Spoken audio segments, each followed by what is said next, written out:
Bueno, y en materia internacional, Vale, Sí. aunque en esta semana entre fiestas deberíamos tener otro espíritu y hablar de otras cosas, es insoslayable pedirle a nuestro queridísimo Claudio Fantini, periodista, Sí. analista internacional, hablar de las dos guerras que en estos momentos conmueven al mundo debido a su tremendo desgaste, bueno, la situación Sí. humanitaria que es paupérrima desde todo punto de vista. Y bueno, le estamos dando la bienvenida, como le decimos siempre, a Claudio con el abrazo a la distancia. ¿Qué tal?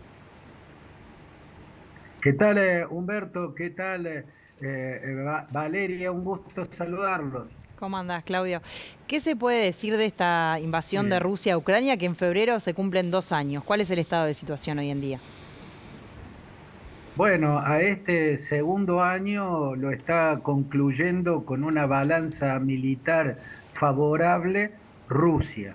Si la primera parte fue favorable a Ucrania, porque la gran sorpresa, Valeria, en ese momento, ¿no? El comienzo de la ofensiva por varios frentes de manera simultánea de Rusia invadiendo el territorio ucraniano, lo que encontró Vladimir Putin fue la sorpresa favorable a Ucrania de la resistencia exitosa de los ucranianos en Kiev, ¿no? Que lograron derrotar ampliamente y repeler fuertemente las columnas infinitas que entraron y avanzaron hacia la capital ucraniana, pasando por Chernobyl y desde el territorio de Bielorrusia. Ese primer éxito envalentonó a las fuerzas ucranianas que avanzaron hacia el este y lograron un segundo éxito de inmensa significación que fue la ocupación o la recuperación de la ciudad de Gerson,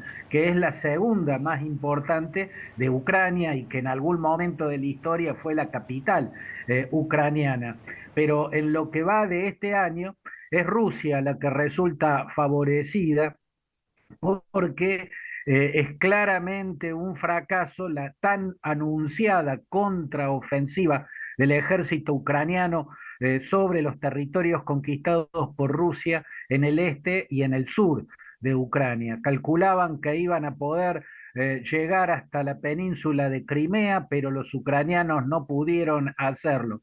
Calculaban que podrían llegar hasta las costas del mar de Azov y recuperar ciudades claves como Mariupol, por ejemplo, pero los tanques Leopard que recibieron de Alemania, los Challenger que recibieron desde Gran Bretaña, los Abrams que les envió a Estados Unidos, no alcanzaron para poder doblegar el sistema de fortificaciones y de inmensas extensiones de terrenos minados por las fuerzas rusas. Se habían atrincherado muy bien durante los meses que Ucrania demoró en conseguir los armamentos adecuados y en organizar esa vastísima contraofensiva. Incluso perdieron la ciudad de Bakhmut, que en su momento habían recuperado y no pudieron avanzar más a pesar de la ruptura que hubo entre el grupo Wagner y el ejército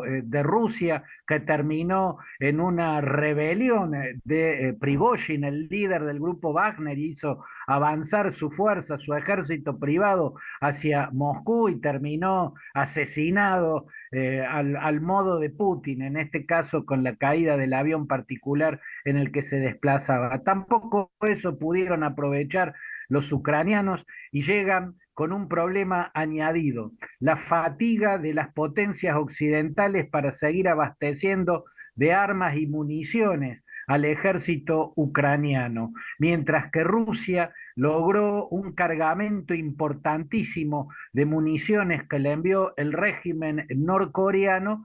Ucrania ve agotarse las fuerzas de las potencias europeas y de los Estados Unidos. En Estados Unidos lo que ve fundamentalmente es un problema político muy grave porque ya desde hace un par de meses los republicanos están bloqueando en el Congreso una ayuda militar que el ejército de Volodymyr Zelensky necesita casi desesperadamente. Por eso es que al final de este año se llega con una ventaja para las fuerzas rusas, con un alivio para Vladimir Putin y con una gran preocupación para Volodymyr Zelensky porque el año que viene se le presenta dificultoso también en materia de conseguir las municiones y los armamentos que necesita para continuar en su intento de recuperar territorios ocupados. Claudio, y ahora vamos al otro conflicto. ¿Qué resultado ha obtenido Israel en su intención de exterminar a Hamás? Bueno, depende desde qué punto de vista se lo observe, Humberto. En términos convencionales, digamos que Israel está ganando esta guerra porque ha logrado establecer un control muy significativo de la parte norte de la franja de Gaza, de la ciudad de Gaza especialmente, y avanza bastante velozmente sobre el territorio del sur, avanza sobre la ciudad de Jan Yunis, que es la segunda más importante en el territorio gazatí. En esos términos de guerra convencional, la impresión es que está ganando Israel. Sin embargo, no es en términos convencionales que debe analizarse esta guerra, sino en otros términos, incluso en su dimensión política a escala internacional. Y ahí es más problemática la situación para Israel y son más los logros que estaría consiguiendo Hamás.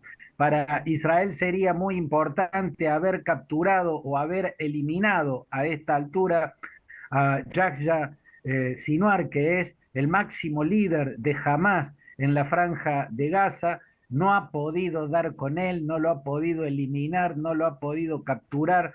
Lo mismo con muchas otras de las cabezas del comando central de Hamas, de su brazo militar, el Sedim al-Qassem, y de las milicias aliadas, fundamentalmente el Yihad Islámica de Palestina. Por eso, en esa dimensión es poco lo que ha logrado si se ve el altísimo precio político que a escala mundial está pagando Israel. Ese precio es mucho mayor que el que está pagando en vida de sus soldados. Habrían muerto ya 156 soldados israelíes, lo cual no sería demasiado si se toma en cuenta el territorio sobre el que ha avanzado la fuerza de defensa israelí. Pero si se tiene en cuenta la cantidad de protestas y de repudios que está generando Israel por la devastación que ha provocado en la ciudad de Gaza, en los campos de refugiados que rodean a la ciudad de Gaza, en el norte de la franja, y también los que está provocando en Jan Yunis y en los campos de refugiados que circundan a Jan Yunis, así también como en Rafa, mucho más al sur, casi en la frontera con Egipto. Es tan devastador para la sociedad gazatí, para los civiles de Gaza, haber pasado los 20.000 muertos, de las cuales se supone o se calcula que más de 3 tercios son civiles, entre ellos miles de niños, y la destrucción de infraestructura civil en la franja de Gaza es tan grande que esto implica un precio político gigantesco que está pagando Israel. Hacerle pagar ese precio